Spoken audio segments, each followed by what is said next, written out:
For me, secondary school is the most interesting between primary, secondary, and the university. But then, if time is not taken, you could get a PTSD from the trauma that you have accumulated from your secondary school. Today, I'm going to be sharing a story, the most traumatizing story, the most traumatizing event I have ever experienced in my whole life, and it happened when I was in secondary school.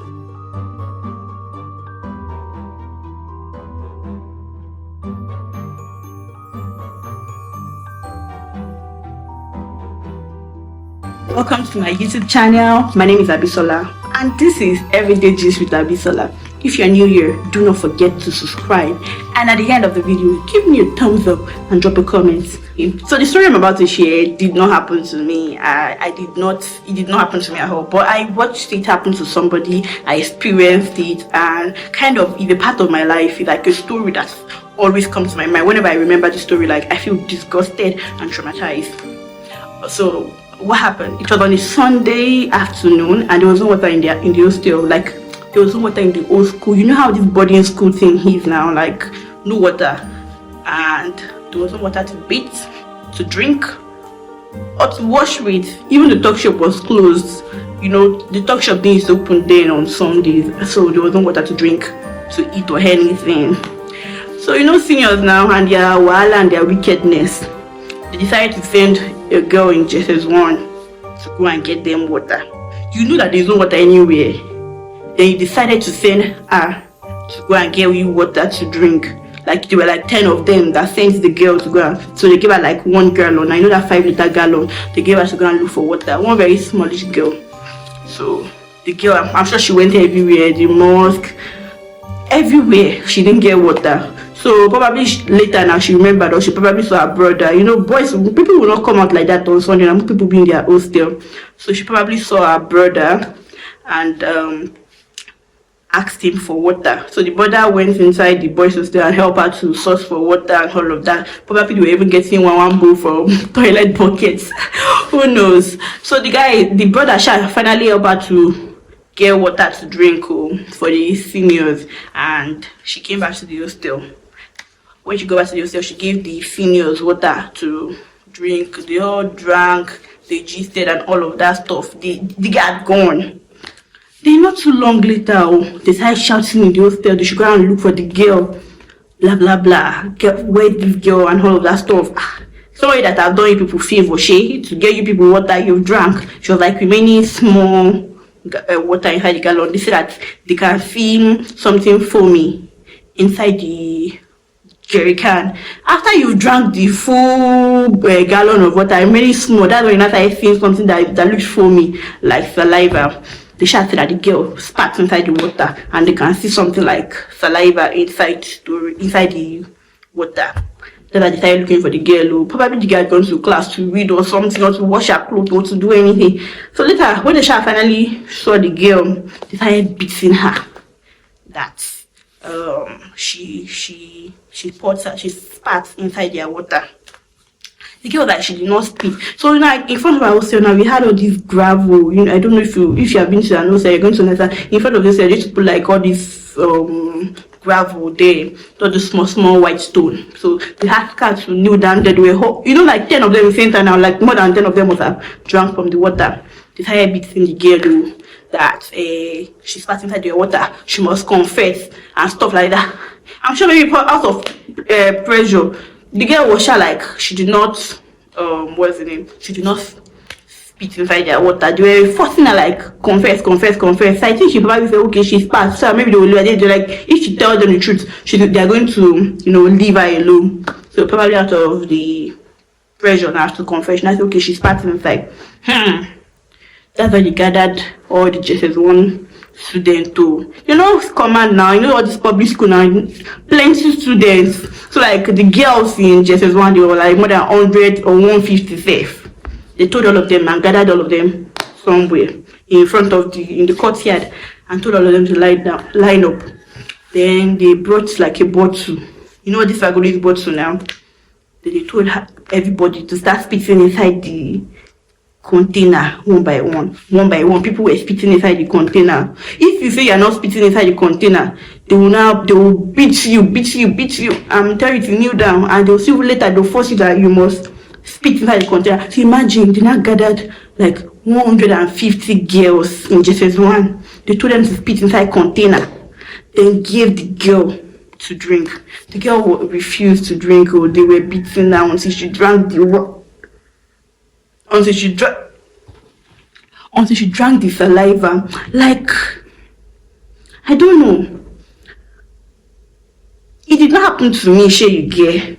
But whenever I remember the stuff that you gathered saliva of about 150 students inside container and gave somebody to drink.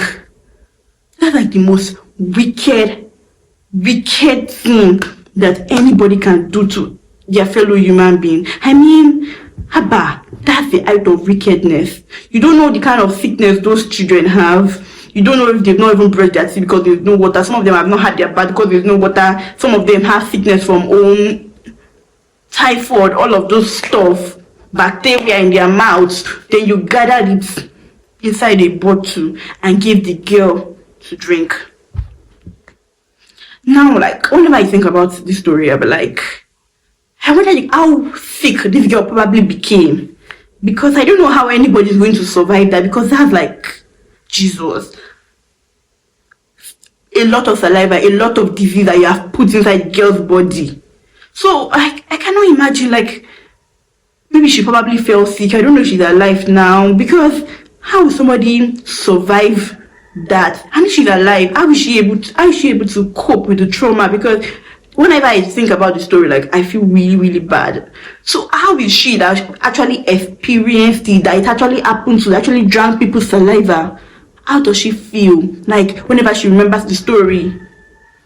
And the thing is that those seniors that did that thing to that girl, they'll probably have their own children now, by now, and they'll be trying to protect their own children, whereas they've done really terrible things to other people's children. I don't know if karma still exists, though. I don't know if karma still exists, because if karma really, really, really still exists, you're supposed to find all of them, and people are supposed to do more terrible things to their children. But in the time of grace, they must have asked for forgiveness of sin, and God must have forgiven them of their sins. But can the girl actually forget that, okay, they did this kind of thing to her? That's the problem.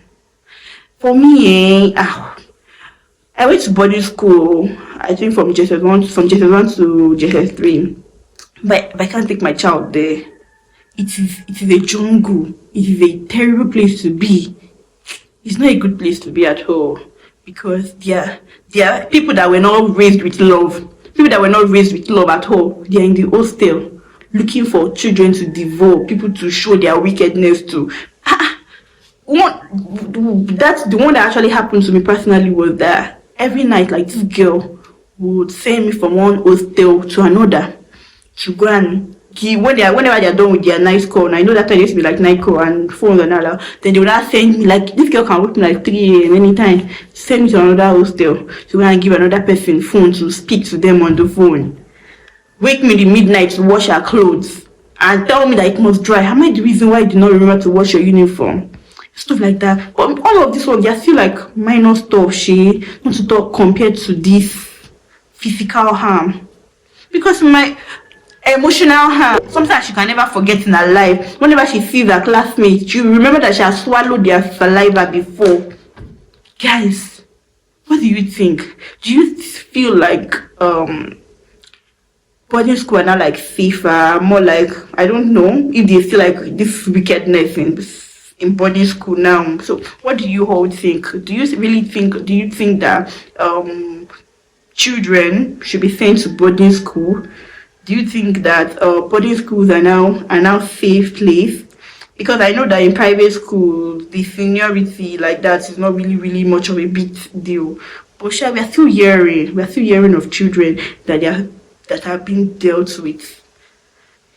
The best place for me to to train your child is where you can always see them, ask them, oh, what happened in school today? Because the craziest part of this boarding school wahala is that you cannot actually tell your parents. The kind of fear that these people would have put inside you on visiting day, they'll be smiling with your parent with you, and they'll be like, they would have warned you that if you ever tell your parents, we're going to deal with you in the hostel, if you ever do this and stuff like that. So they kind of put some kind of threats in you, even when your parents come and then they are standing there.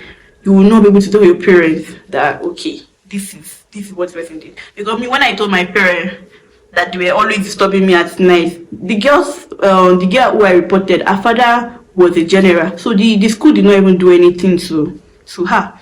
They later pounced on me. So other students think that, oh, this person that went to report, they did this to her, they will not run to report to. Do you understand? If boarding school really safe, do you think that boarding schools should be scrapped? What do you think? Guys, thank you so much for watching. God bless you. I really do appreciate you. Like, I got comments, I got like a comment that is really making me happy for my last video. Somebody had called me like, oh, I like your last video, so I feel encouraged. So guys, drop comment for me. Even if you don't want to send it drop it in the comment section. But drop it in the comment section. If you don't want to drop it in the comment section, send it to me personally. So thanks for watching this video. If you got to this place, can you tell me what you think about this video? And if you have another topic for me, can you drop it for me? And do not forget to like, comment, and share. Goodbye.